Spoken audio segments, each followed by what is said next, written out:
le monde de la laïcité doit se réapproprier la coopération internationale et ne certainement pas laisser le champ libre aux forces religieuses, voire identitaires et intégristes.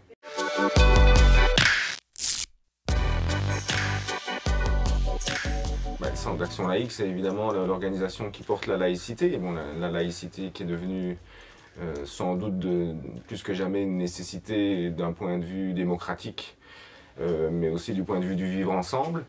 Bon, malheureusement, c'est aussi un concept qui est récupéré par des forces politiques, y compris d'extrême droite, donc qui mérite d'être clarifié et d'être porté fièrement par les forces démocratiques.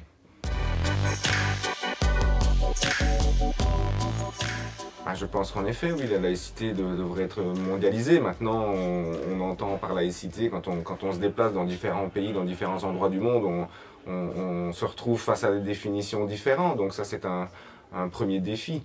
Le deuxième défi, c'est de se rendre compte aussi que derrière les replis identitaires qui sont en quelque sorte l'antithèse de la laïcité, il y a les inégalités sociales, il y a l'extrême pauvreté, donc il y a une nécessité de mener des politiques économiques et sociales qui permettent de répartir équitablement les richesses à l'intérieur de chacun des pays, mais évidemment la coopération au développement, la coopération internationale doit aussi consister à réduire les inégalités mondiales, mais aussi à réduire l'extrême pauvreté dans les pays pauvres. Et là, ce qu'il faut dire, c'est qu'on voit beaucoup d'acteurs de la coopération au développement, que ce soit en Afrique, dans le Sahel, que ce soit au Moyen-Orient ou ailleurs, qui ont des visées clairement religieuses, clairement identitaires, parfois clairement intégristes. Donc le monde de la laïcité doit se réapproprier la coopération internationale et ne certainement pas laisser le champ libre aux forces religieuses, voire identitaires et intégristes.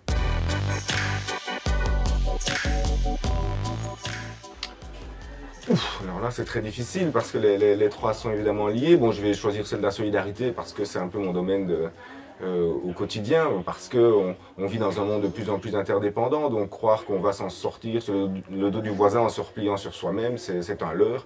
Donc on n'a pas le choix, il faut absolument promouvoir la solidarité à l'échelle internationale si on veut sortir de la crise mondiale dans laquelle on est maintenant depuis plusieurs années.